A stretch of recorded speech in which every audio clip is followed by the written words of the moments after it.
Chapter 6. We both had landed in my front yard and the sun was peeking up. It was a beautiful thing to see. It would be something I couldn't enjoy anymore. That was sad to me.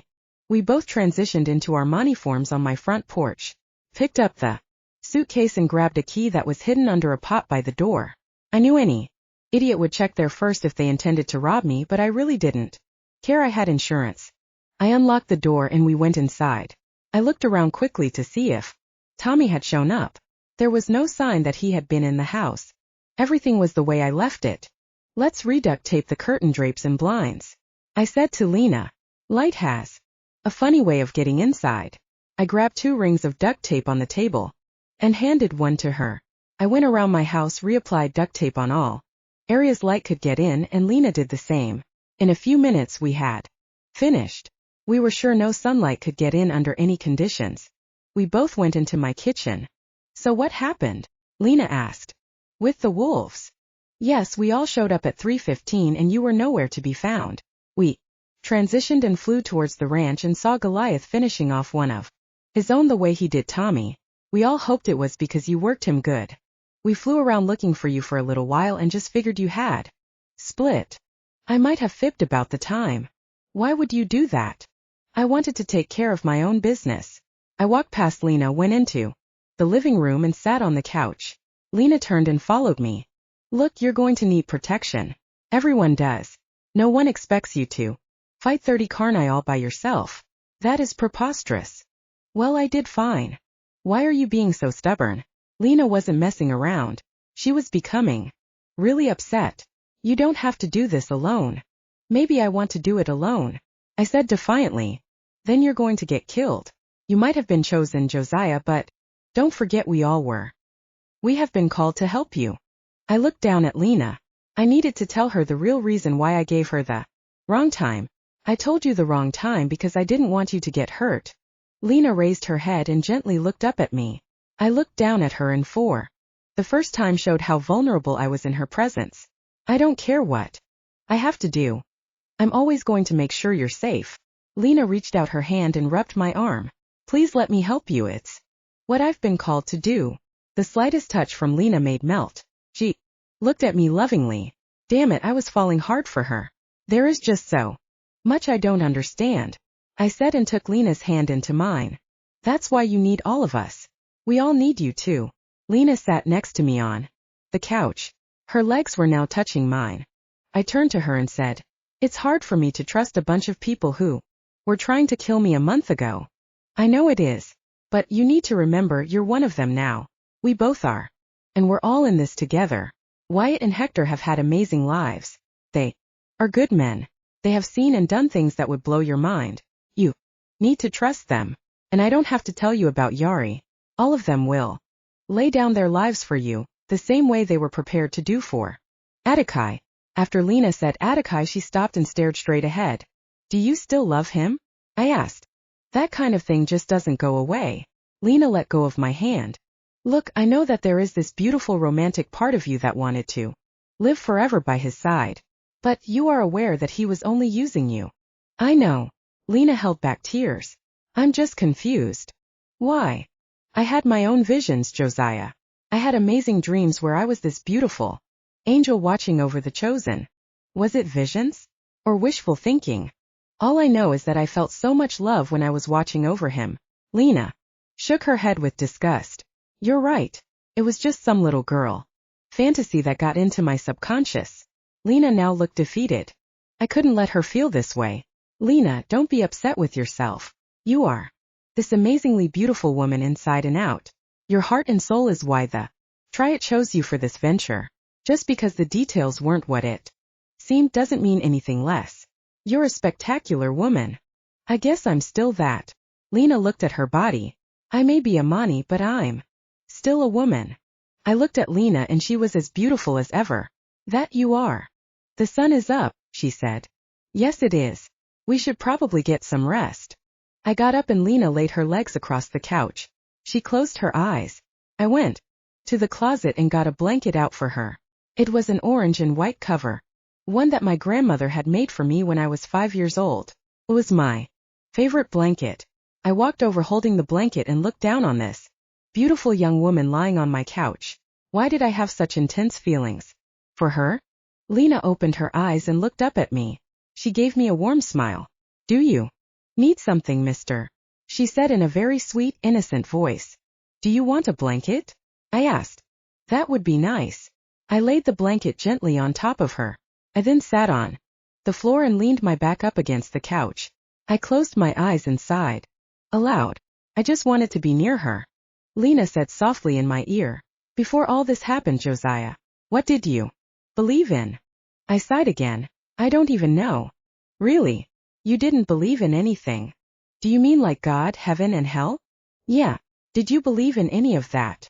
I remember going to a church youth group when I was a sophomore in high school with a girl I was dating at the time. The pastor guy asked if anyone wanted to come forward to be prayed for. I remember wanting to believe in what he was saying so badly. I even went forward and got prayed for. The guy prayed with me. I had to admit it was intense. So what happened? Nothing happened. I started wondering if what I felt was more of a belief in a creator or for something greater than myself. What do you mean exactly? Lena had now sat back up. She was very interested in what I thought. Maybe what I felt was a hope that a God could exist and that my life had a plan. But it does have a plan, Lena said with conviction. I know now that it does. I'm trying to figure out what my stake in this is. Guess I can accept that I am needed to help make a change. But I still need guidance. I feel like I'm dangling. I feel the try it or whoever is leading. This life has left me to figure it out on my own. Have you stopped to listen? Listen to whom? I'm not going to pretend I know the answers, Josiah. But one thing is for sure, I'm listening. Lena closed her eyes. She lay back down and wrapped herself up in the blanket. She was quiet and I just listened to her breathe. I had never done that with anyone before. It was comforting. I got up and tucked her in, went to my room to grab a pillow and blanket and walked back to the living room. I made a little bed with my blanket on the carpet and lay on the floor next to Lena. As I rested, I closed my eyes. I felt my body and mind drift off. Could feel my muscles rebuilding. I'd had an insane night and my body definitely needed to relax and recover. I concentrated on my muscles and tendons. It felt wonderful lying there. I was in harmony with my body. Suddenly I felt a jolt in my entire body. I opened my eyes instantly. I was in a dream. This was my first one since becoming a Mani. I was lying in a field, on the side of what appeared to be a hill. I was in front of a gigantic, beautiful white castle. The castle was huge and majestic. It was something out of a fairy tale. I got to my feet and walked toward this magnificent fixture. There was brush out front, and what appeared to be pine trees. At the front of the great white castle I could see something moving. Whatever it wasn't that tall. I walked closer to this creature. It was a grayish-blue color. It almost looked like a gnome without the pointed hat. He was no taller than 3 feet. A sudden burst of wind came over me, and the air became smoky. The little blue man walked over to me. Come and see me, he said. Who are you? I asked. As of right now, that will not be important, but I do have a message for you. This was definitely a vision. My surroundings felt as real as day. What is it, friend? The creature looked at me in disdain as if to say, we are not friends. He looked off to the side as if to purposely not look me in the eyes. Finally he said, tame the wolf. Huh. I replied. If you tame the wolf, you will find yourself. I looked at the blue sloth-like creature. What wolf? I asked. Tame the wolf and you will find yourself, he repeated. He was obviously being cryptic on purpose. Will I see you again? I asked. Most definitely, the little man replied. For now you need to do what I've told you. With that I woke up and was staring at the ceiling in my living room. I looked at the clock. It was 7 p.m. Man, I was out a long time. I could hear dishes being washed in the kitchen. What are you doing? I called out to Lena. Cleaning up. You live like a pig. I do the necessities. I got up, stretched my arms, and then made my way to the kitchen. There is a green fungus growing in your sink that I'm pretty sure would have killed you if you were mortal. I laughed. You don't have to clean, especially a life-threatening green fungus. Trust me, if I'm going to be staying here, it's the least I can do. I have a guest room you can sleep in. You don't have to sleep on the couch. That will be fine. Thank you. Lena put the last of the dishes away in the cupboard. I like seeing Lena in my kitchen. Felt right, almost natural. So you're pretty domestic? I asked. Not really. I just can't stand filth. I guess I have been living like a slob as of late. That's what barricading yourself in a house will do to you. Why don't you put your things in the guest room? Lena nodded and walked by me to get to the living room where her suitcase was still on the floor next to the TV. I caught a whiff of her perfume or deodorant. Whatever it was intoxicating. Wow, you smell good, I said a bit awkwardly. Do I? Lena stopped and smelt her shirt. It's just little ol me. Well, you smell great. Now I had made things even weirder by piggybacking my original compliment. I tried to save myself. I'll go to the store later and get some things for your room. Who knows, I might even decorate it. You don't have to do that, Josiah. I would love to. How about a nice ballerina theme? We'll do the whole thing in pink. Lena socked me in the arm playfully. You're right, I said. You have gotten stronger. I almost felt the punch. Oh really, tough guy? Almost felt it? I'll give you something to feel. Lena began playfully punching me all over. Chosen one or not, I'll whip your ass. Oh, you think? I grabbed Lena's arms after her last punch nearly got me in the chin. I had a sister growing up, so I knew how to be physical with a girl without being rough. In one quick motion I turned her body around so her back was pressed against me. I wrapped my arms around her and held her tight in a bear hug. Not too hard, but I was definitely in control. Oh big bad, Josiah has to prove his manhood. I don't need to prove anything. Don't forget I'm kind of special. I loosened my grip. As I did, Lena paused and then backed into me as if to say, don't let go. That threw me off a little bit. But I definitely liked it. It was a subtle gesture. I leaned into her and my grip became a hug. I rested my head on the top of hers. She felt nice in my arms. We stood there in my kitchen just swaying almost as if we were slow dancing. Neither one of us said a word. We were two people, two new vampires having a moment. One thing that hasn't changed since becoming Amani was my heart and my soul. I love the same, maybe even more. It is like I can see truth in another light. Lena was my truth. She was my salvation in the midst of all this madness. Lena turned around. Josiah. She cupped my face. What have we gotten ourselves into? I don't know. I looked at her and stared into her eyes. I felt her love towards me. My love for her was overwhelming. Why was I an open book to this woman? This is hard, I said. I'm trying to be strong, but it's damn hard. Lena turned around and now she was facing me. She was a foot smaller than me, so I crouched a little. She touched my face with the back of her right hand. I could feel tears burning my eyes. Sweet Josiah, Lena whispered. How did you of all people get caught up in this? I'm a little more than just caught up in it. I'm being consumed by it. I felt the warmth of Lena's breath on my neck. She wrapped her arms around my waist. I'm not upset about Attikai. I need you to know that. She looked up at me and tightened her grip around my waist. I need you to know that I am very grateful that you saved my life. I looked down on this petite, delicate woman. She had my heart. I'm glad you understand, because I would do it all over again. I know you would. Lena, can I ask you something? Of course. A lot of weird stuff happened last night during my fight. I knocked the first guy quickly, but the second guy was a beast. And I was using powers by accident. What kind of powers? I stepped back and Lena let go of my waist. I went back into the kitchen to the sink. I grabbed a glass and poured myself a cup of water. Okay, tonight. During the fight, I was able to move a 400-pound boulder using just my mind. Are you kidding? No, I'm not kidding. I was able to move this gigantic rock just using my thoughts. How did that happen? I really don't know. I was getting the crap beat out of me by this gorilla. You were. Lena seemed concerned. Obviously I'm okay. I'm here with you now. All right. Lena hesitated. Go on. This 500-pound man was on top of me and I had my face in the dirt. He was beating on me something fierce and I was running out of options. I could see giant white boulder about 20 feet away. I could also see to the left of me a group of Karnai laughing and mocking me. I remember just wishing in my heart That somehow that boulder would lift off the ground and fly into the crowd to shut them up. Did it? Not at first.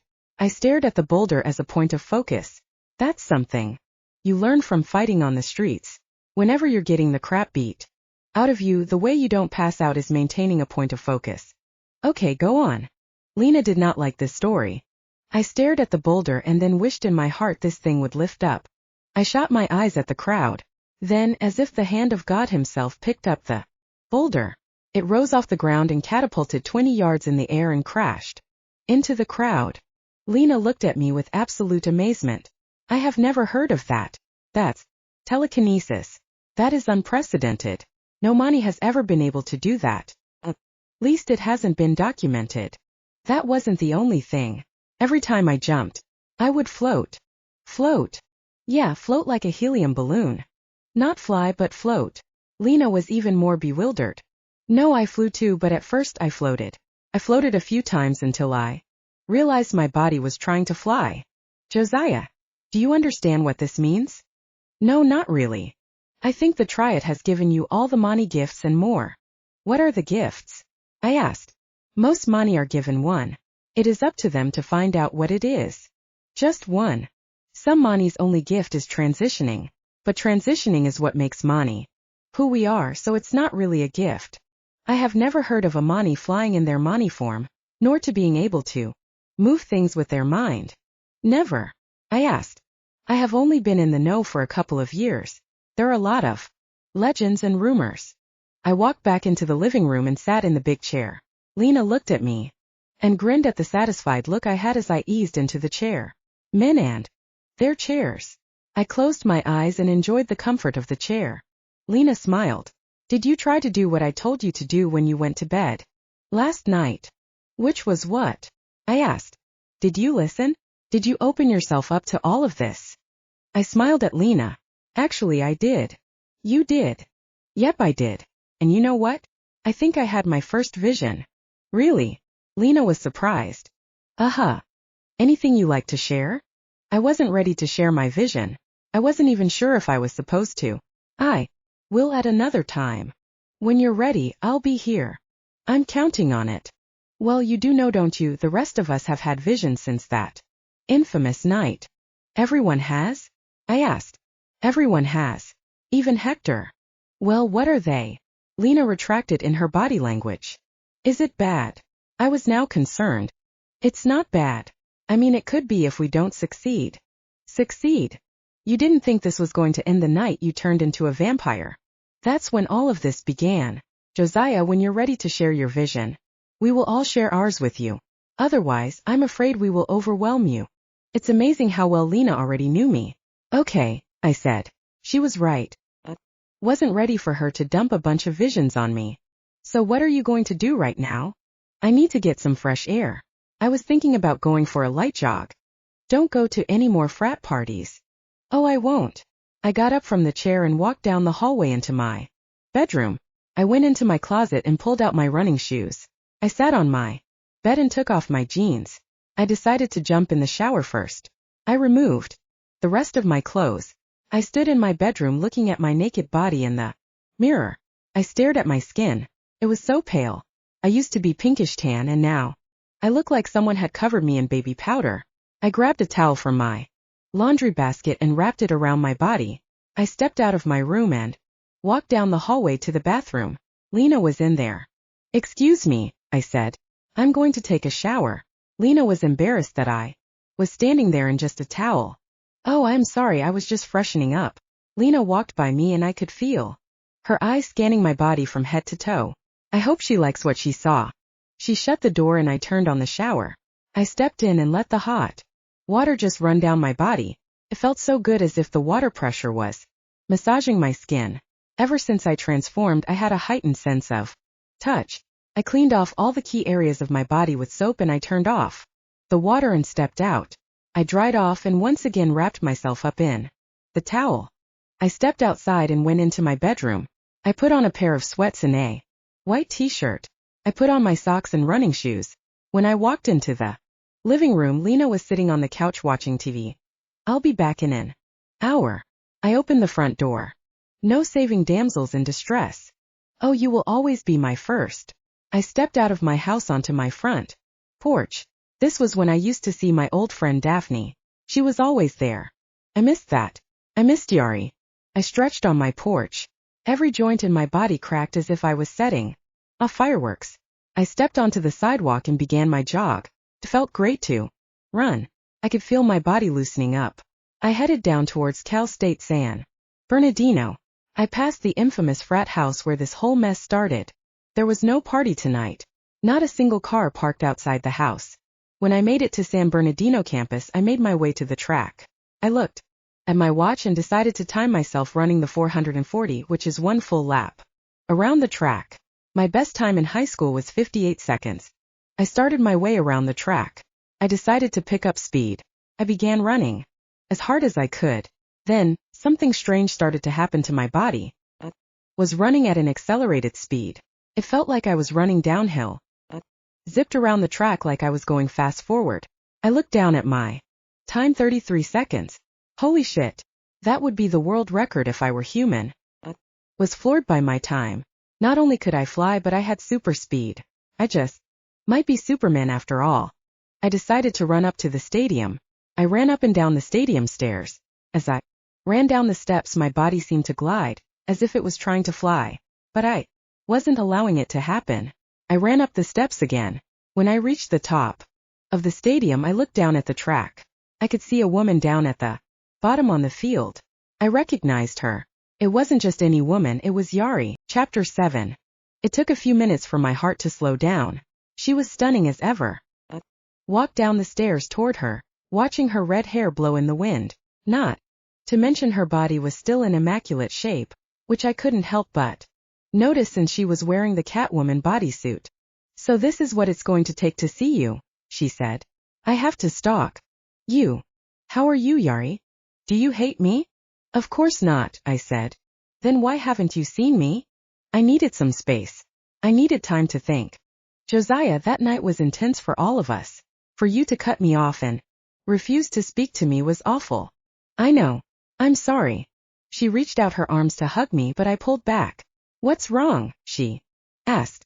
Nothing. I've been in 100 fights this past month. I stopped explaining when I saw her step closer to me. Come here, I won't hurt you. I leaned in when I felt her arms wrap around me. How are you feeling? She asked. I feel good. I feel strong. That's good. Yari was trying hard to connect with me and I wasn't sure how to respond. I cared about Lena and was not willing to jeopardize that any further by being physical with Yari. It's nice to see you, I said honestly. Well, I was always a phone call away. I know. I just needed to figure a couple things out. You said that already. Josiah, I care about you. Do you have any idea what I have seen in the last 400 years? I've had every kind of relationship. I have met the most powerful men in history. I looked at her, wondering where she was going with this. No one, Josiah, ever made me feel the way you did. Did? I asked. Yes, did. You are a fantastic person, and I am touched to have been the one to lead you to become who you are for the Mani people. But your purpose is for greater than a schoolgirl crush. You're the chosen, and all I want to do is help you achieve your destiny. Help us achieve the destiny for the Mani people. I believed Yari. She had a piece about her I had not yet seen. I always knew I could trust her. In some ways I trusted her more than Lena. I had a vision. I said. Just one? She asked. Yes, and it happened today. What was it? Yari asked. I paused and grinned at the absurdity that I was about to tell her. A little blue man in front of a giant castle said I was to train the wolf and then come back to see him. Are you sure it was a vision, or could it have been a bad sugar high? I laughed. It was definitely a vision.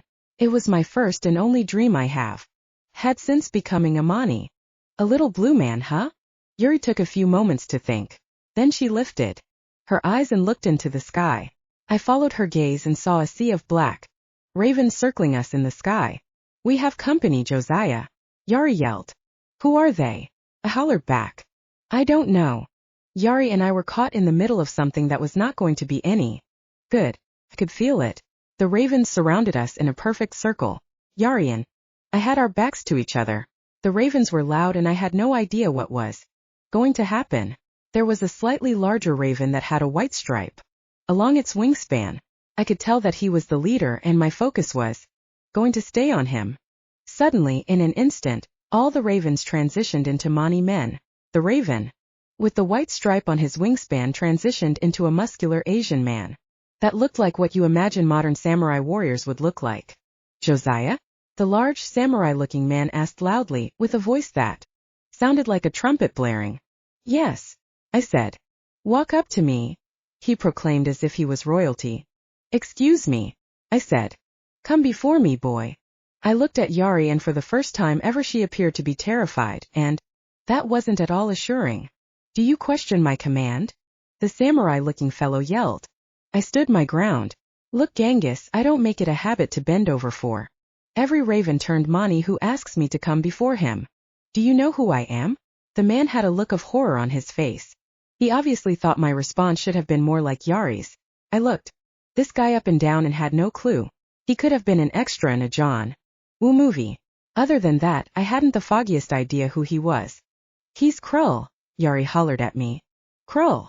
I asked. You know, the fallen Mani. I wouldn't say I was fallen. More like reborn, he stated. All of the Mani men surrounding us laughed. I looked around and this was the first time I got a good look at these guys. There were at least 200 of them. Boy, were they a sight for sore eyes. Some looked like bodybuilders while others looked as if they had been on the high seas for months at a time. They looked shaggier than the Karnai men from the other night. Okay, you're Krull. Is that supposed to mean something to me? You're a cocky little shit, aren't you? Krull would not tolerate my disrespect. It appeared that no one had talked to him in that way for years. He seemed flustered and confused and I was enjoying that. This puny little man surely isn't the chosen one I am to kill. Krull yelled out to the other Mani that surrounded us. You're just a child, a baby. All the Mani surrounding us laughed again. How long have you walked the earth, boy? Walked the earth? I asked. What does that mean? How long have you been alive? Krull screamed. I've been alive for about 21 years. Are you kidding me? Why? Do I look like I'm already 21? There are few liquor stores that don't card me. Jokes? To me. Krull looked as if he was going to lose his mind. Look, Krull. It's Krull. Krull, Crawly, Nightcrawler, whatever. It really doesn't matter to me. Phew. Think you can intimidate me? You have another thing coming. You have it wrong, young Mani. My intention is not to intimidate you. My intention is to destroy you. Krull then lunged at me and tackled me to the ground. I threw him off my back. He was strong but I was stronger. Krull then came at me again and this time he glided towards me as if he could fly himself. As he did so, he kicked me straight in my chin. Damn, that hurt. Josiah, we need to get out of here. Yari yelled. There's too many of them. They are here to kill you. Now Yari says this. I figured they weren't here to get an autograph. I yelled back. Who isn't trying to kill me these days? I looked up and Krull had completely jumped over me like a video game. He landed behind me and high-kicked me in the back of my head. I fell forward. Looked around and all the Mani men had come for me. Two very large men had grabbed me and were holding my arm so I couldn't move. All of them surrounded me. One by one they were punching me in the face as if each person could say they struck the chosen before he was killed. This wasn't good. This was damn awful. Each punch was more intense and more painful. They were throwing me around like a rag doll. I knew I had to fight back, but the odds were against me. Yari, get out of here, I yelled. Krull laughed. Don't worry, chosen child, she ran a few minutes back, or should I say flew away. What do you want from me? I yelled while being tossed from one Mani to the next. Let him be, Krull called out. The last Mani punched me in the ribs and I dropped right in front of him. All I want is to destroy you. Your mere existence is going to mess up my plans that have taken me 800 years to carry out. I don't know what your plans are and I don't care to know. Shut up. Krull stopped himself and then looked to the sky. This is who you brought before me? A sniffling teenage boy. Krull was horrified at the prospect that I was sent to stop him. Krull quit yelling at the sky and then turned his attention back to me. They chose you? You are the prophesied savior of the Mani people? Look at you. You're 170 pounds. Dripping wet. This is insulting. Krull began a frantic pace like a maniac on speed. I got up and stood my ground. Truly, what else did I have to lose? Couldn't get away.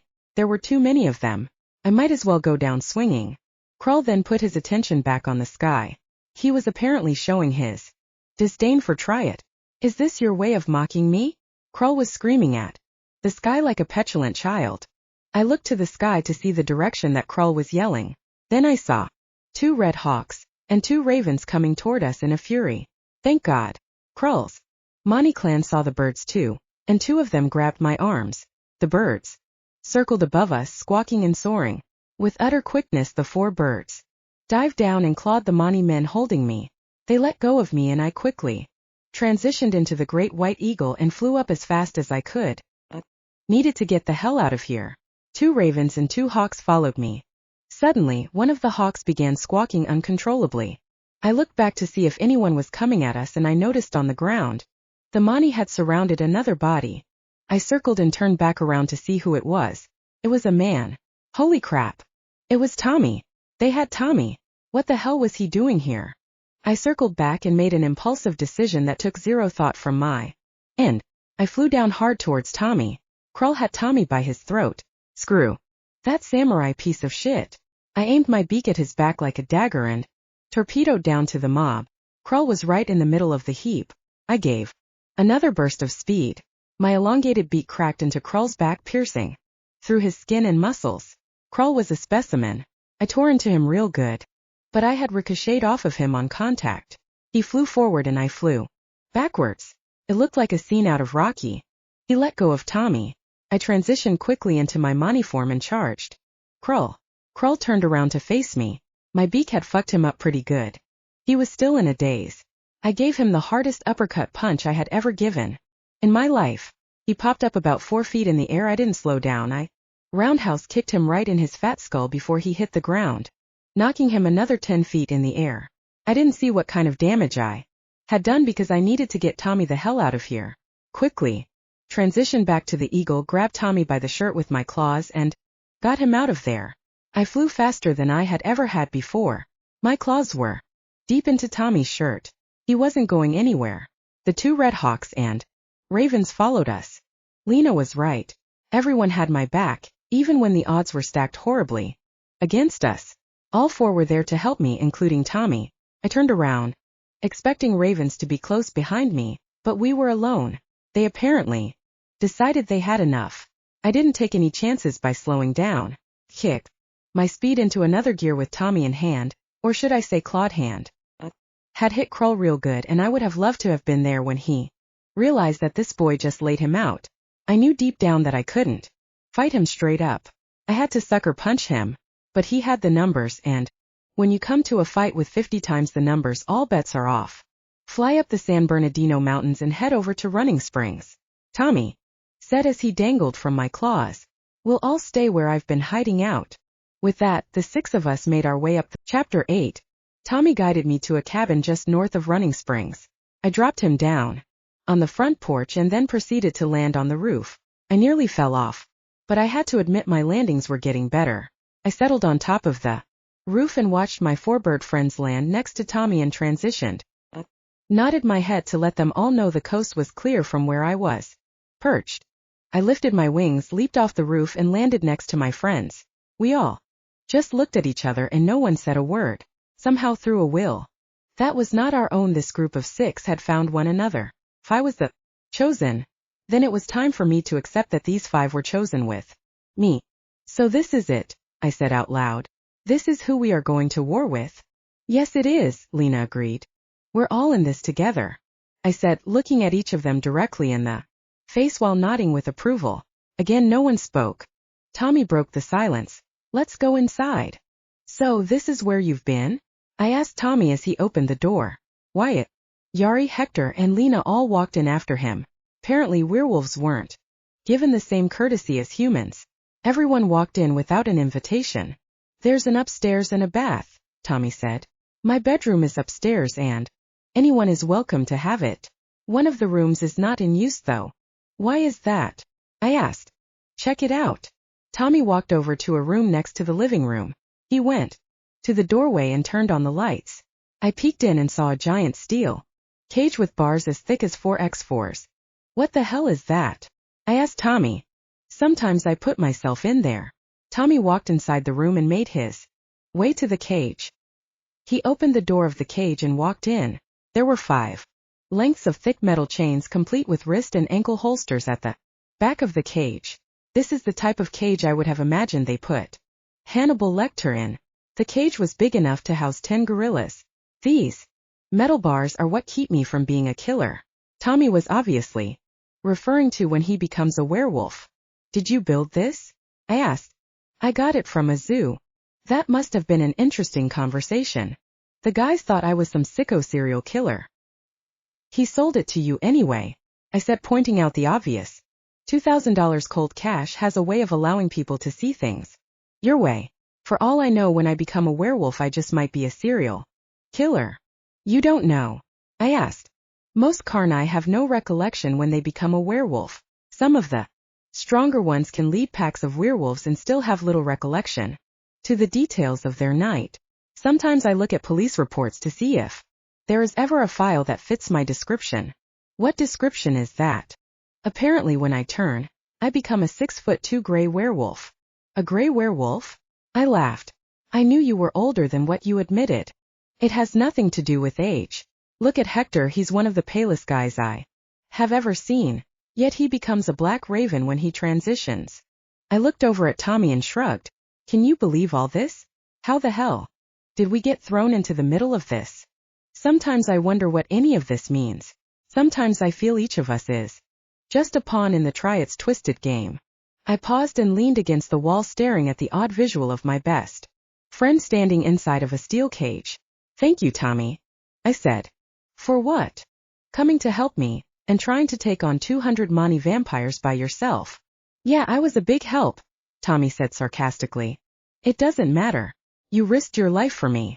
Tommy paused and smiled. All right, Josiah. Don't get all misty-eyed on me.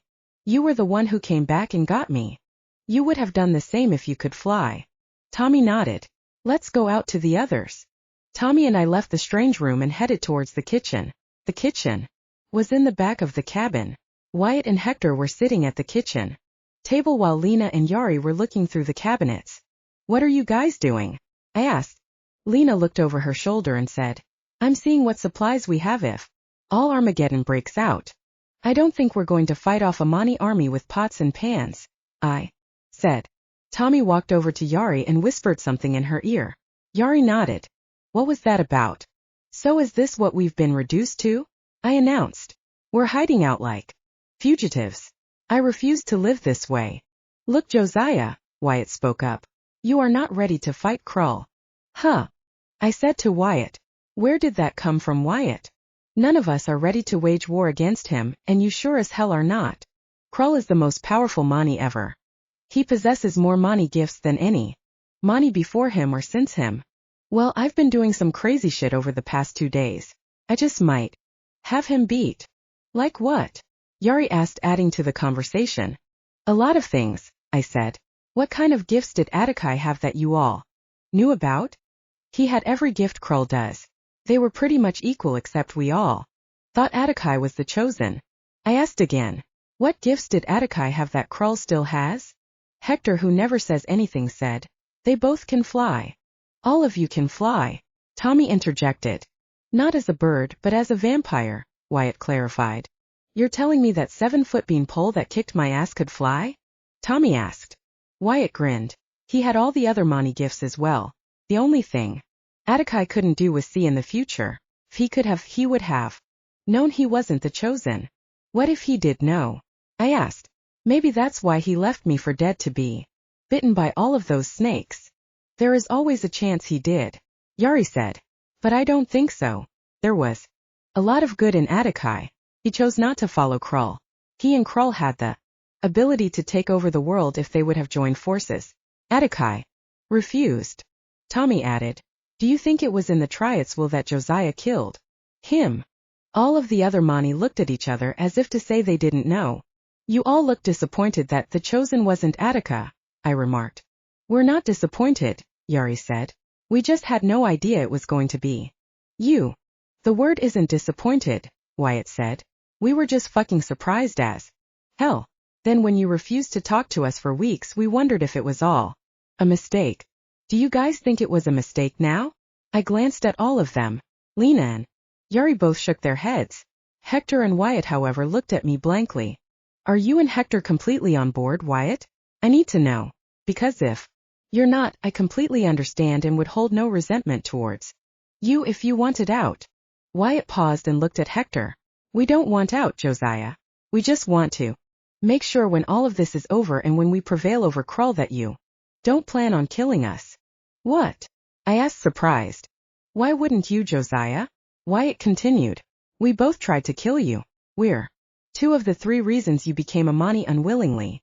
All of that may be true, Wyatt, but that isn't who I am. I respect that you were loyal to Atakai. You were only doing what you felt the Triad wanted you to do. I can't be any angrier at you than I am at Tommy for kicking my ass in the ring a month back.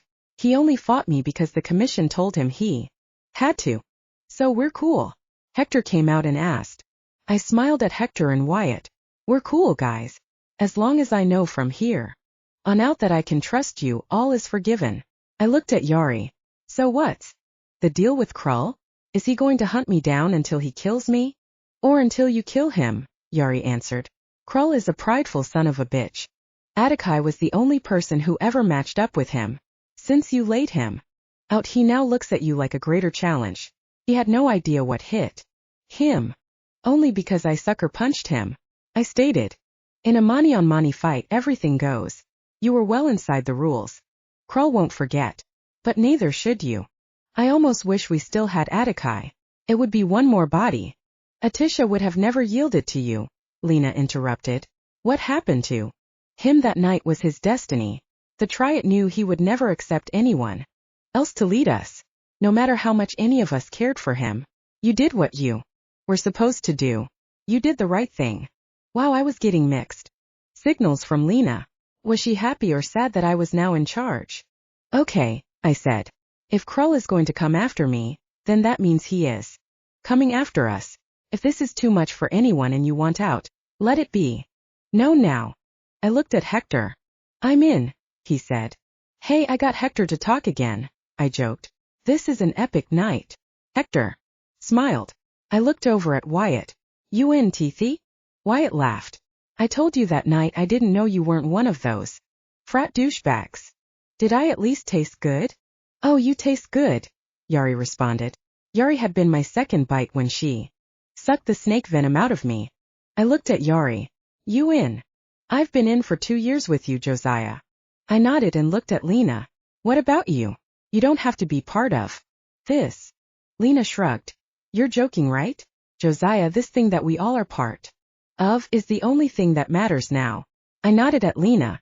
I was afraid for her. She was barely 5 feet tall and maybe 100 pounds. This wasn't going to be easy. I looked over at Tommy, who by now was making himself a sandwich. How about you, werewolf boy? You want to stand and fight with a bunch of vampires? Tommy looked around the group. Well, considering none of you has tried to kill me yet, that's what I plan on doing. I don't really have too many options. Anyway. Alright, I said. I need to know 2 more things. First, what is our money situation? Do you guys have jobs? How do you pay for stuff? Everyone laughed. We don't need jobs, Josiah. Yari answered. What? Do you all steal? I asked. None of us are thieves. We all have our own money for different reasons. Do you have bank accounts? Swedish ones, Wyatt laughed. What's so funny? I asked. Wyatt looked over to Hector and Hector gave him a nod as if to say it was all right to tell me. Hector used to be a prince. Hector? A prince? You're screwing with me, right? Serious as a heart attack, Josiah. Prince Hector. I looked over at Hector and he grinned. Yeah, so he's set, Wyatt continued. I'm set because of some great real estate ventures I made in the 90s when the market was good. And Yari interrupted Wyatt and said, let's just say I've had a few friends along the way that have allowed me to live comfortably for quite some time. So you're a gold digger? I asked. Not a gold digger. I like pretty things and men seem to like to provide me with that. This is why I never cared to ask about your money situations, I said. I was scared to know. Josiah, there is a combined wealth among the three of us that battles Donald Trump. I looked over at Lena. Don't look at me. I've been sponging off my parents and these guys for the last couple years. Well, I said, I still have a lot of inheritance left, so I guess money is the least of our worries. I knew that Tommy had some money from his MMA winnings. So, my next question is, what money gifts does each of you have? Don't look at me, Tommy goofed. I can only bite people once a month. What about you, Hector? I can transition and sometimes see the future. Wyatt? The same, Wyatt answered. Lena, what can you do? I asked. I can erase thoughts in transition. I might have more. I don't know. Yari, what about you? Yari was quiet. Yari. I repeated. I can do everything but fly, she said plainly. You serious? Tommy said, nearly choking on his sandwich. He seemed impressed. I've been around a long time. You pick up skills along the way. Then you're going to be as valuable as hell, I said, pleased. I'm not sure how valuable I'm going to be to the cause, Yari said. Mind reading and memory erasing only work on the very weakest Mani and Karnai. My skills will be limited against Krull's crew. Then something dawned on me. Yari said she had every skill except flying. That means she can see into the future. She must have known I was the chosen. Didn't want to say it in front of everyone, but it all made sense now. The reason she saved me and why she let me know how to defeat Atakai. I thought she did all that because she was in love with me. Apparently she was only doing the will of the Triad. Don't sell yourself short, Yari. The reason why I'm alive is because of you. Yuri seemed pleased that had I said that. I can tell you this, Josiah. Krull will not come for you here. You are going to battle Krull at another time. Won't be here, and it won't be anytime soon. You know that for sure? I asked Yari. As far as Krull and his minions are concerned, we will be safe here. What about you, Josiah? Tommy came out and asked. What gifts do you have? I'm not exactly sure. You said it earlier that you could do some weird shit now. Tommy added. I'm not completely sure what I can do, I said again. You must know something. Tommy persisted. What things can you do differently? Are you faster? Are you stronger? Well, I can change into the White Eagle and tell them, Josiah. Lena said bluntly. Tell us what, Josiah? Yari said. What aren't you telling us? I hesitated. Why didn't I want to tell them the truth? Maybe I was scared that if they knew all I could do, they'd expect me to be some kind of Christ-like figure. I wasn't ready to tell them. I looked across at Lena. Lena said in a soft voice, You need to tell them. I exhaled and said, I can fly too. As a Mani? Wyatt asked. Yes, I can fly even when I'm not the eagle, but I can't control it very well. And I don't know exactly how to start it. Holy shit, Hector spouted. We all laughed. Anything else? Tommy asked. Yeah, there is one more thing, but I have less control with this than I do. Flying. What is it? Yari stared at me intently. Tommy, I said, do you have a styrofoam cup somewhere? Yeah. Tommy opened the cabinet directly behind where he was standing in the kitchen. He grabbed a bag that had styrofoam cups inside. Do you need just one? He asked. One will be fine. You can put it on the table. Tommy placed the styrofoam cup at the center of the table. Everyone stepped back and stand next to me and look at the cup. Everyone walked over and surrounded me. The table was about 5 feet away. All right, watch. I stared at the cup. Once I felt a connection and a bond with it. I closed my eyes, turned my head and opened my eyes, staring at the left wall. And with a sudden boost of energy, the cup shot off the table and hit the ceiling. What the hell? Tommy shouted. You can move stuff with your mind? Yes, I said. I have never heard of a Mani being able to do that. Yari said. Me neither. Wyatt continued. That must be a specific gift given only to Josiah. How heavy of an object can you move? I looked at the group and said, I've moved a 400-pound boulder the other night. It lifted off the ground and flew about 40 yards. Can you control it precisely? Yari asked. Not even close, I said. Just right now I tried to make the cup hit the left wall and it hit the ceiling instead. So you tried to move it in one direction, Lena asked, and the cup went in another. I can move it but not control it. Do you have any control over it whatsoever? Tommy asked. I am able to connect with an object almost on a spiritual level. Other than that, not really. Once I have the connection, the object moves whatever direction it wants. Just like any skill, Josiah, Yari said. You're going to have to master it. I was tired and once again had an exhausting night. Alright guys. I'm beat. I'm going to find a bedroom and get some rest. Chapter 9. I found a room in the far west corner of the house that was some kind of guest room. It appeared to be a room that had been added on to the cabin after it was built. The room only had a couch and a very old TV. I flopped on the couch and stared at the ceiling, remembering my vision from night before. Tame the wolf. I thought. I had very little experience, if any, with the species. Other than those Neanderthals at the bar, the only other wolf I knew was Tommy. Was Tommy that wolf that needed to be tamed? Was I to train him? Tommy was already a great fighter. If anyone needed training, it was me. I knew nothing about being a werewolf. How was I supposed to train him? I laid there pondering this, and then it hit me. I jumped up and went back to everyone in the kitchen. Everyone was still sitting around shooting the shit. Hey Tommy, I have a couple questions for you. Yeah, Tommy answered. All eyes were on me. Why exactly do you lock yourself in a cage when you become a werewolf? What are you afraid of? Tommy didn't hesitate to answer my question. I'm afraid of hurting someone, he said, or do something that might cause someone to want to hurt or even kill me. Do you have any recollection after you come out of your werewolf state? Asked. I don't have a stream of memory. I remember glimpses, or random moments. Are there any specific details that you remember in those glimpses or random moments? Why do you suppose you remember those moments opposed to others? Tommy thought for a second.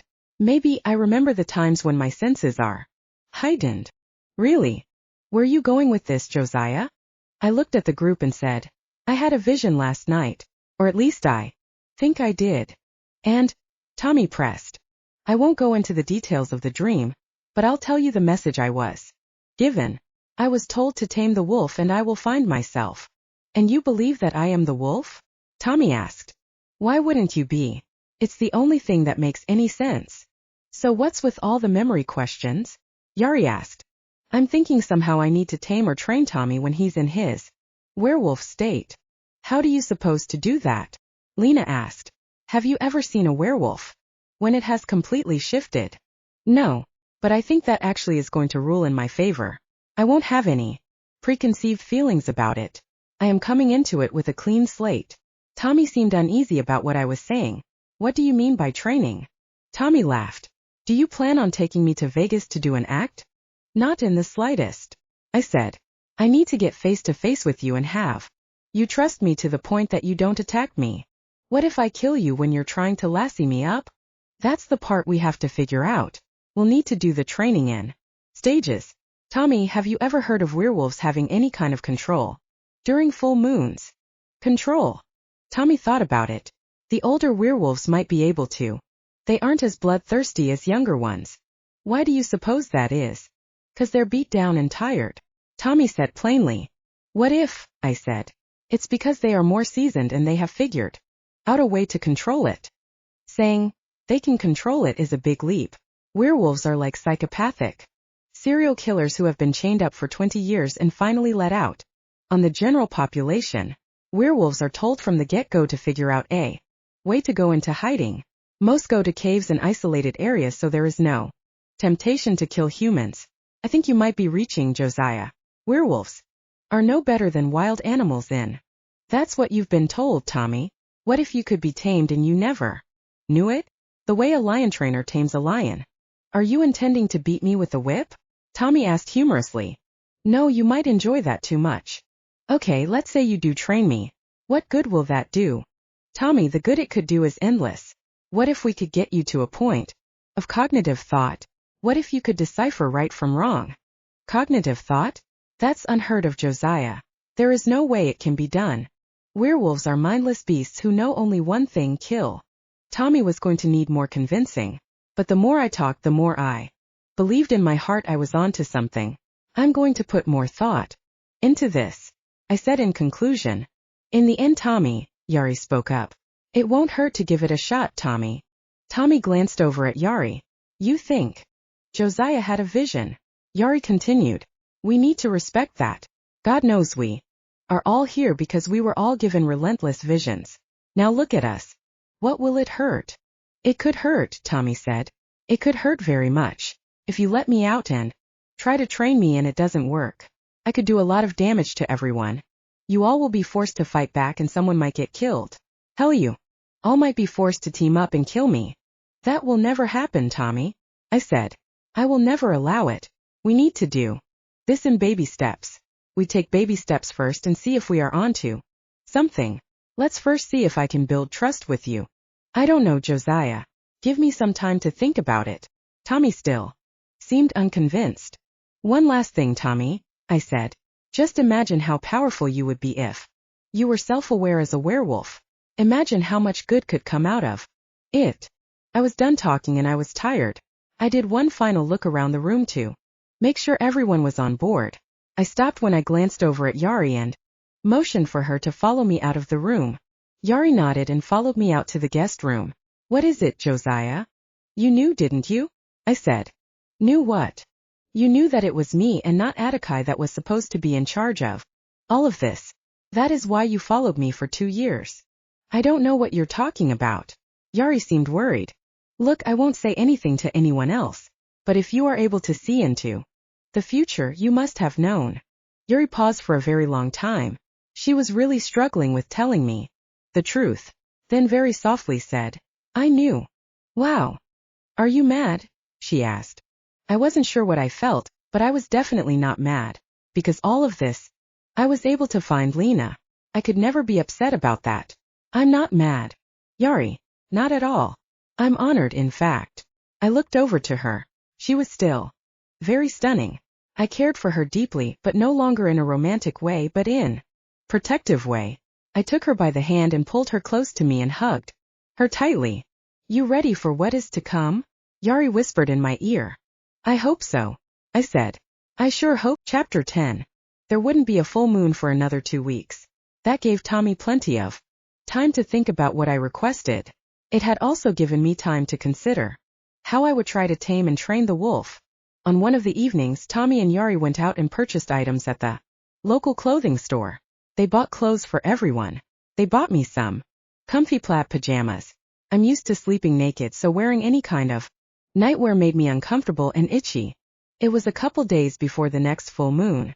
We were all watching Survivor on the tube. Tommy made eye contact with me across the room and mouthed, I'm in. I nodded and was very pleased.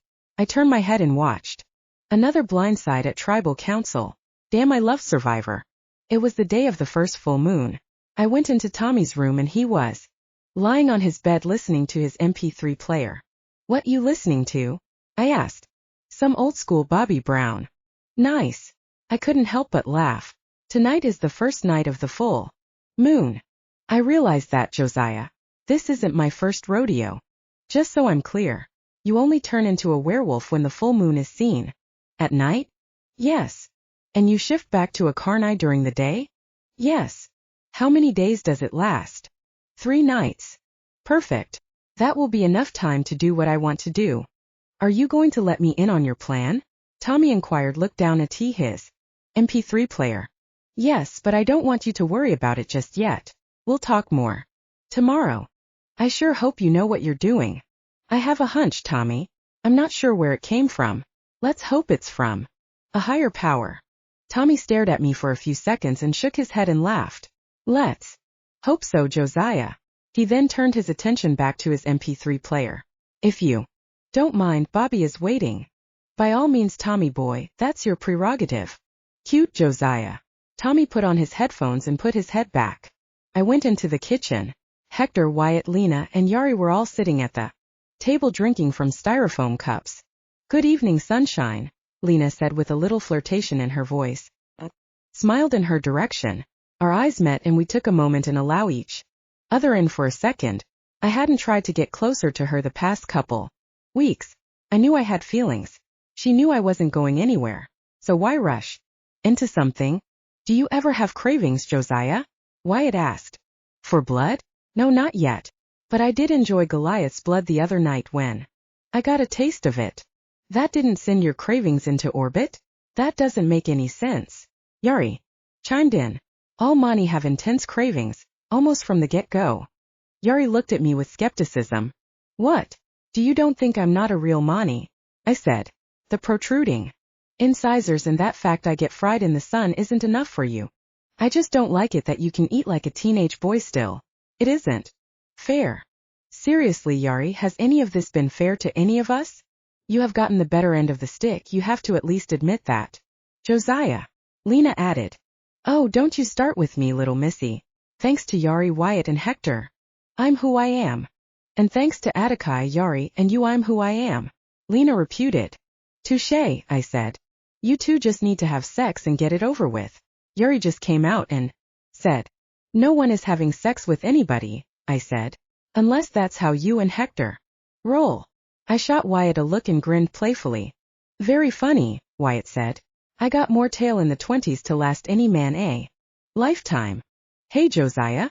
Hector spoke up. Did your... Hector awkwardly looked in the direction of my groin. Did my what? I asked. Did your... He eyed my package again. Did my what? I said again. Quit looking down at me, you perv. I think what he's trying to ask you, Yari said. Did little Josiah get bigger when you became the almighty chosen? I honestly don't know, I said. How's that possible? Yari laughed. I haven't had an erection since I became a Mani. The whole room fell apart. Laughing. It made you impotent? Wyatt marveled. No, I said, insulted. I haven't exactly been in a romantic mood after having my life turned upside down. I looked at Hector. So, to answer your question, I don't know. Why you needed to know details of my member is creepy. Anyway, I have always been a grower, not a shower. Lena smiled at me. Can we stop talking about Josiah's package if that's okay? With everyone. Oh, you'll find out soon enough, sweetie. Yari stated to Lena. Lena ignored Yari's comment, but she didn't say she wouldn't. Hey, every little bit helps. I concur, I said. So what are you drinking? Animal blood. Not exactly, Yari said. Human blood. I asked, disgusted. No one that had to die for it, if that's what you're afraid of. Lena laughed as she sipped her cup. That's good, I said. Glad to see we still have our morals. Don't worry. I know the graveyard security guy at Running Springs Hospital. He hooked us up last night. Did you and Tommy get it? I asked. Yari looked at me with a little disdain. What's that supposed to mean? It doesn't mean anything. I was only asking. Yeah, Tommy went with me. Is that a problem? Or do you need to keep tabs on me? Oh, you would like that, wouldn't you? I responded. Yari, I have zero problem with you and Tommy being friends. A matter of fact, you can be more than friends. Go have tons of vampire and werewolf babies. Everyone laughed and Yari didn't correct me. There was definitely something going on between her and Tommy. I peeked in Yari's cup. The styrofoam cup was stained red at the bottom. Couldn't help but gag. Yari saw my gag reflex go. Seriously? The chosen just gagged at the sight of blood?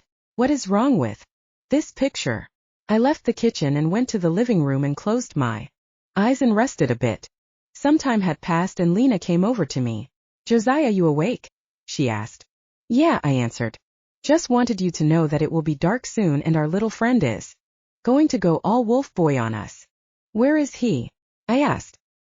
He's putting extra chains on his cage. Extra chains? He thinks the fact that there will be so many Mani close by, the smell might drive him over the top. I got up and went into the front room where Tommy was. He was inside his cage, locking chains on top of one another. He would yank on the chains to make sure they were locked in tight. What's going on? I asked him. I'm reinforcing the chains so I will be stuck deep inside and not harm anyone. I'm already starting to itch. So that's why you itch. You always said it was because you were nervous about leaving to the reserves. Tommy laughed. I had to tell a couple of lies to keep my cover. I walked into the cage and knelt down next to Tommy to see if he needed my help. He handed me a chain while he connected the smaller end to the back bar of the cage. Did my sister know about you? I asked Tommy. Tommy was quiet. My sister was always a touchy subject for him, so I respectfully waited for him to answer me. Your sister knew. Tommy continued to work on the chains. Is that all? I asked. She knew Josiah. She was the only Tandra that knew. She was the one person in this world I completely trusted. Okay, Tom. I decided to change the discussion. I think we should have everyone else leave for the next 72 hours. Why? I want to do something with you that will take complete commitment from the both of us. It's got to be about you and me only. We need to connect in a way we never have before. I just think it's in everybody's best interest if we were left alone. Have you let them know? I wanted to run it by you first. I think you're nuts for trying this, but I'll agree to whatever you want to do. If there is the slightest chance that I'm onto something, this will be well worth it. Well, you better tell your money buddies they need to find a Motel 6 for the next 3 days. They'll stay at my house. Krull is only after me. Plus Yuri says our little showdown isn't going to happen anytime soon. I'm worried more about your Karnai friends who will be in full werewolf mode during the next 3 nights. I stuck my head out of the room and yelled, Can everyone meet over here? Within a few seconds everyone appeared. Come inside Tommy's lair, I said. I would like to speak to everyone. Everyone stepped in the room. What is it, Josiah? Lena asked concerned. Tommy and I were talking and we think it would be a good idea if everyone was to leave for the next 72 hours. What the hell are you planning to do? Yuri asked, insulted. I plan on doing bonding exercises. The least distraction that's here, the more Tommy and I will be able to connect. It's going to be extremely valuable for us to do so if this is going to work. Josiah, have you ever seen a Karnai in its werewolf state? Wyatt asked. No, I said. It's the scariest, most intense thing you'll ever see. Lena said, jumping in. Are you sure you want to do this alone? It's the only way it can be done. I'm sure of it. I believe there's more to the Karnai than meets the eye. What if there's not? What if they are just crazed dogs? Yuri said intently. Then we'll know for sure. As long as Tommy is willing to stand and fight next to us, we owe it to him to see what he is capable of becoming. What about you, Josiah? Tommy said. You have talents that you haven't even scratched the surface of. My time will come. I believe it in my core. This is what we need to do first. We all hope you're right, Josiah. Lena said with an assuring tone. I believe that there is a chance there is something great inside Tommy. The try it gave me the vision, and this how I'm interpreting it. So where should we go? Lena asked. Go to my house, I said. Do you think it'll be safe? Wyatt asked. We're not exactly the most liked group of people in town. I know, I said, but I'm sure you'll be safe. Neither the Karnai or Krull is after you. They are after me. If you do run into any trouble, just head to the flatlands. At least you'll have friends there. Is that what you want? Yuri looked at Tommy. Yes, it's what I want, Tommy answered back. Then it's a go. Yuri left the room. She seemed hurt, but this wasn't her deal. She needed to trust me, or at least respect the fact Tommy trusted me. Here are the keys to my house. I tossed my keys to Lena. I guess we're out of here. Yuri walked over to Tommy and hugged him. She let go and walked over to me. I hope you're right, Josiah. Your instincts have been right on so far. Please be safe. Yuri leaned in and hugged me tight. Lena walked over to me also. You sure about this? Yeah, this is going to work, I said. I know it. Lena brushed the back of her hand on my cheek. It was a tender gesture, one that gave me goosebumps. I guess we'll see you two in a couple days. I guess so. With that, all of them left the room and got ready. Chapter 11. Everyone had left and made their way to my house. There was about 40 minutes until night would come, and then the full moon would reveal itself. Tommy and I were in the room. How do you go to the bathroom if you're chained up? I asked. That is what the cardboard is for in the corner. Most of the time I can make it. Oh, this is going to be fun, I said. Just show me the courtesy of not staring at my junk when I go. I don't see that being a problem, Tommy. Tommy paced around the room, stopped and looked out the window. I think it's time to lock me in. So what's the plan, Dr. Phil? Well, I said, it is my belief that we need to bond in stages or phases as you will. Tonight you will be chained in. You're planning on unchaining me at some point? Yes, I am. Josiah, if you're wrong. I'm not wrong. I said confidently. Tommy sighed, then stretched as if he was preparing for a MMA fight. When he was done stretching, he entered in the cage. I watched on as a spectator and, friend, Josiah, you really have no idea what you're in for. Nothing surprises me by this point. The last 2 months have been insane. How do you plan to tame the wolf? Tommy asked. In stages, I repeated again. We need to build trust, more trust than we ever had before. Josiah, have you thought about the possibility that I'm not the wolf the Triad talked about in your vision? Think about it, I lost to Amani even. Though he did no magic whatsoever against me. I humiliated my own kind to the point they left me to die. I will never be forgiven by the Karnai. I'm damaged goods. Why would the Triad choose me? You might never be forgiven by the Karnai, but there is no way in hell that you're damaged goods. Look at you, you're built like a pit bull. I know in my heart the Triad looks fondly on you. The Triad knows you are a good man and full of character. You need to trust me and believe in me. Together we will change everything. I then gave Tommy a comforting nod. Tommy nodded back. I trust you, Josiah. What's the game plan? Let's chain you up first. I went in and helped Tommy chain himself. We wrapped the chains around his ankles and wrists, and then fastened all 4 clamps. We put additional chains around his chest and groin. We gave a little pull on the chains to allow him to do small amounts of walking. When we were done, I walked out the door and locked the cage. I turned around and looked at my friend. It was odd seeing him chained in as if he was about to pull off a Houdini escape artist trick. Okay, Tom, I said. I'm going to give you 2 kinds of emotional indicators. The idea here is to get you to connect with me emotionally. The first wave will be verbal. I will give you commands as the alpha male, and you will need to submit to me. You will need to do all my commands. Once we have that mastered, we will do tactile. Through my touch, you will learn to trust me as well as submit to me. Tonight we will focus on the verbal, and tomorrow we will concentrate on the touching. Tommy nodded. What about the third night? I'm going to play it by ear. Play it by ear? What if none of this works? You have my word, Tommy. I will not harm you no matter what happens.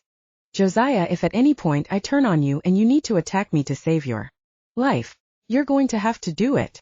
I looked at Tommy dead in the eyes. It won't come to that. I promise. Are you in there tight? I asked. As tight as it can be. We have about 25 minutes, so we better get started. Okay, Tommy. You need to forget that I'm Josiah. You need to look at me like I'm your master. You need to take on the role of a typical dog who listens to the commands of his owner. Tommy looked at me perplexed. Okay, then what? You'll need to obey my commands, no matter how lame they seem to you or how silly you feel. Tommy chuckled. All right, let's do it. I took a deep breath and so did Tommy. I took a moment and just trusted the silence, and then I began. Tommy, I shouted. Tommy looked at me a bit startled and then lowered his head to show me that I was the one in control. Tommy, I yelled again. Look me in the eyes. Tommy's eyes slowly raised and met mine. Good boy, I said. Tommy smirked. Tommy, I pleaded. Please take this seriously. Concentrate on my command and just let everything go. Tommy nodded his head. Sit, I commanded him. Tommy hesitated at first and then obeyed. He sat on the ground. Good boy. Now stand, I said with authority. Tommy stood up. I want you to sit and stand 3 times. Tommy shuffled his feet. Do it. Now, I commanded. Tommy obeyed and stood and sat 3 times. Good boy, I said. Now howl. Tommy howled. It sounded almost as if he was whistling at a girl on the street from a construction site. But it sounded good. We proceeded to a number of commands, showing me 5 fingers answering yes and no questions by showing paws, sitting in the east and west corners of the cage. The sun began to set and Tommy began itch wildly. I guess this is it, I said. Josiah, be careful and don't move too quickly. Be absolutely sure you have my trust. I watched on as the full moon became more visible. Then something started happening to Tommy's entire body. I was extremely curious how the transformation looked. From the south window of Tommy's room, he had a perfect view of the moon. The moon was slowly developing into giant full moon.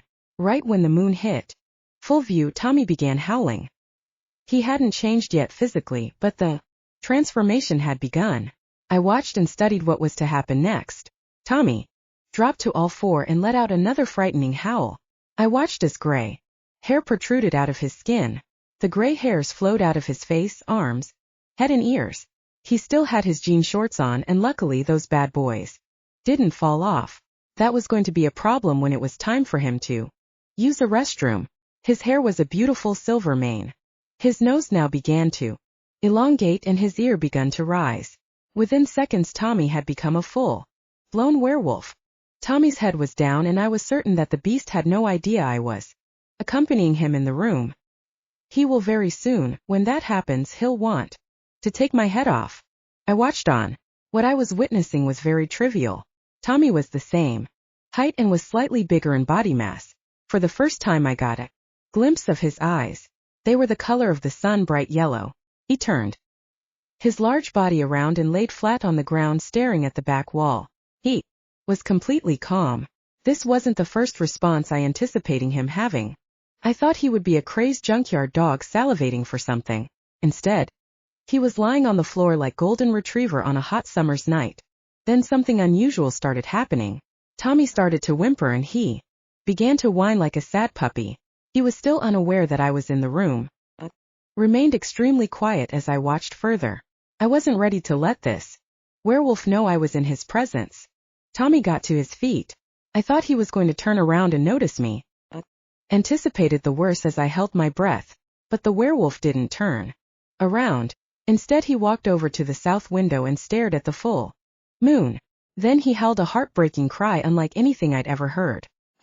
Had a symphonic tone in its misery.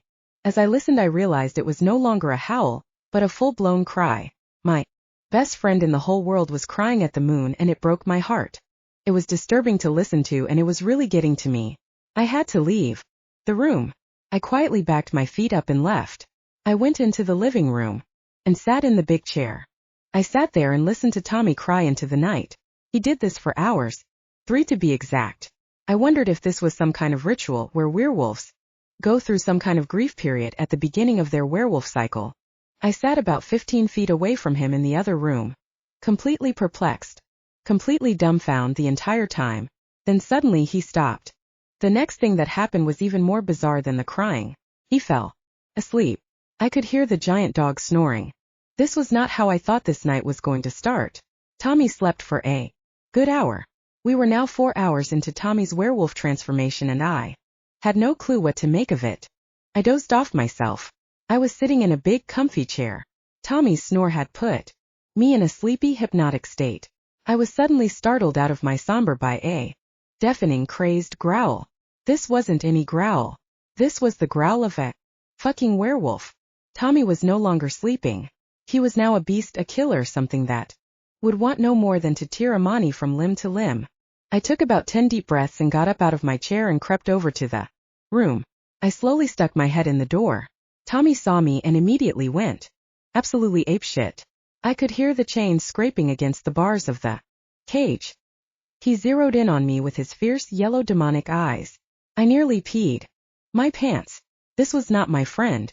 This rabid beast had one goal: kill anything in its way. I needed for this beast to get used to the sight of me. He needed to know I wasn't here to harm him. I needed to stay in the room no matter how intense it got. Eventually, just like all living things, he will tire out. So that's what I did. I stayed in the room. This werewolf screamed bloody murder at me as it snarled, growled, and even bit the air in my direction. I calmly and lovingly looked at him and didn't say a single word. I just gave him a caring, empathetic smile. Eventually, after what felt like an eternity, the overgrown canine finally shut up. I was still looking at him. The wolf stared back at me confused. About every 10 seconds he would do a small little grunt. He looked at me as if I was prey, determining which level of ferocity he would engage me in. I figured this was the moment where the alpha is decided in the animal kingdom. I had to act now. I had to be larger than life. I had to make him submit to my commands. Hopefully, he will recall something we had done earlier. When he submitted to me in his carnivore form, I stood up and yelled, "Tommy, submit." Tommy lunged in my direction and was pulled back by the chains. The odd part about it, he did this without making a sound. I took that as a sign of weakness. Tommy, I yelled even louder. You need to submit. This time he growled, not an attacking growl but a growl to let me know that he was still there and he would defend himself if need be. This was good. He was no longer on the offense. He was now playing defense. This was progress. This was damn good progress. Tommy, I yelled one more time, submit. This time Tommy the werewolf lowered his eyes. He was well aware that I could be the enemy. I was aware I was still dealing with a wild animal. Tommy, sit. I bellowed. Tommy took a step to the left and then another to the right. He stared at me unsure. He was listening. So I calmly said, Tommy, sit. Then it happened. Tommy lowered his head and sat on the floor. Holy shit, he fully submitted. I immediately continued my commands. Tommy, I said with authority, look up at me. Tommy looked up at me. He no longer had the devil eyes ready to devour anything in its way. Instead he looked at me the way a dog would look at its owner. They were still as yellow as the night was dark.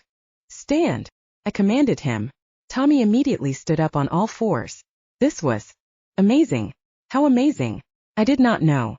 But this was definitely a breakthrough. I proceeded to give the werewolf basic commands such as speak, roll over, and walk on 2 legs. Tommy was not only obeying, Tommy was having fun with it. Even saw his tail wag at some point. It was nearing daylight and Tommy would turn back into his carni form. Wanted to raise the stakes before that happened. I began asking Tommy questions and having him raise his left paw for yes and his right paw for no. I stared at this amazing beast. Tommy, I said, are you older than me in years? Tommy stared and then slowly raised his left paw. That meant yes. Tommy had answered it correctly. Tommy, I said, did I win when we fought our only professional mixed martial fight together? Tommy looked at me with a familiar look. For a second I saw one of Tommy's expressions when he was being cocky. Tommy raised his right paw proudly. I couldn't help but laugh. Tommy, I said, are you a carni? Tommy raised his left paw. Tommy, I said, am I your best friend? Tommy stared at me and I saw his yellow eyes gleam. He raised his left paw. This was fantastic. Tommy not only answered all my questions correctly, he was connecting to them on a emotional level. I decided to once again raise the stakes. Tommy, I said, is it okay to kill a helpless Tandra, Mani or Karnai? Once again Tommy's eyes looked up at me. This time he had a noble stare. He raised his right paw, which was no. Tommy, have you been rejected by your own people? Tommy didn't like that question. Tommy barked and growled. Easy, Tom, I said. I'm sorry. I'll ask you a different question. But before I could ask another question, this amazing werewolf slowly raised his left paw. He didn't want to and I could see it in his body language. But he answered the question anyway.